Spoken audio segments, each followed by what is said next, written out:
So guys, இந்த வீடியோவில் முதல்ல நம்ம ஆமைக்கறி சீமானுக்கு நன்றியை தெரிவிச்சுக்கிறோம். எதற்காக அப்படின்னா, ஸோ டிவிகே தோழர்களை வந்து எப்பயுமே வந்து ஒரு ஆக்டிவாக வச்சுருக்கிறதுல அண்ணன் சீமான் அவர்களுக்கு மிகப்பெரிய பங்கு இருக்குது. ஸோ நேற்றைய தினம் செய்தியாளர் சந்திப்பில் வந்து நான் ஆமைக்கறி சீமான் அவர்கள் வந்து ஒரு தமிழக வெற்றி கழகத்தை பற்றி பேசியிருக்காரு. ஸோ என்ன பேசியிருக்காருன்னு பார்த்தீங்க அப்படின்னா, ஸோ வந்து அவங்க வந்து பிஜேபி எதிர்க்கிறாங்க, திமுக எதிர்க்கிறாங்க, ஏன் காங்கிரஸையும் அதிமுக எதிர்க்கல அப்படின்னு சொல்லிட்டு இருக்காரு. ஸோ நம்ம என்ன கேட்குறோம் அப்படின்னா, ஸோ சீமானை போல் நம்ம என்ன பைத்தியமா சொல்லுங்கள் பார்ப்போம். ஊரில் போகிறோம் எல்லாம் பிடிச்சி வறண்டு இழுத்துக்கிட்டு சண்டை இழுத்துக்கிட்டு நிற்கிறதுக்கு நம்ம என்ன பைத்தியமா? நம்ம அரசியல் பண்ண வந்திருக்கோம்.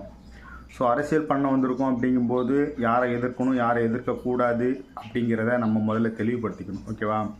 ஸோ நம்மளுடைய அரசியல் எதிரி கொள்கை எதிரின்னு சொல்லியாச்சு. ஸோ அரசியல் என்ன, கொள்கை என்னன்னு கேட்குறாரு.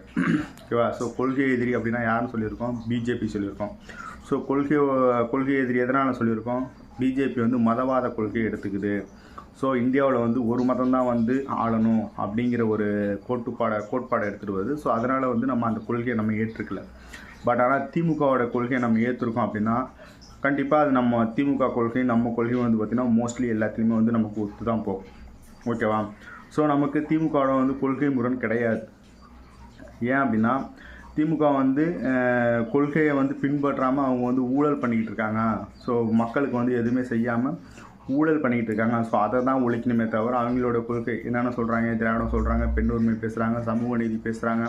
ஸோ இது எல்லாமே தமிழக வெற்றி கழகம் பேசுது. ஸோ அதனால் வந்து அவங்க வந்து நமக்கு அரசியல் எதிரி தான் தவிர கொள்கை எதிரி கிடையாது. பிஜேபி மட்டும்தான் கொள்கை எதிரி. எதனால் வந்து கொள்கை எதிரி அப்படின்னா, ஸோ அவங்களோட கொள்கை வந்து மதவாதத்தை பின்பற்றுது. ஸோ அந்த மதவாத பிளவுவாத சக்திகள் வந்து நமக்கு கொள்கை எதிரி அப்படின்னு சொல்லிட்டு தெளிவாக சொல்லியாச்சு. அது தெரியாமல் அந்த பூமுட்டத்தனமாக நாம் தற்கொலை கட்சி சீமானவர்கள் வந்து கொள்கைனா என்ன, அரசியல்னா என்ன போயிட்டு இது நியூஸ் பேப்பர் யார் செய்தியாளர்கிட்ட போய் கேட்டால் அவன் என்ன சொல்லுவான்? அவன் என்ன பண்ணுவான்? கேள்வி கேட்குறது அவனுடைய வேலை. ஒரு 5 நிமிஷம் அவனை இப்போ கத்த விட்டு அவன் வந்து வீடியோ போஸ்ட் பண்ணிட்டு போயிட்டுருப்பான். அதான் அவனோட வேலை.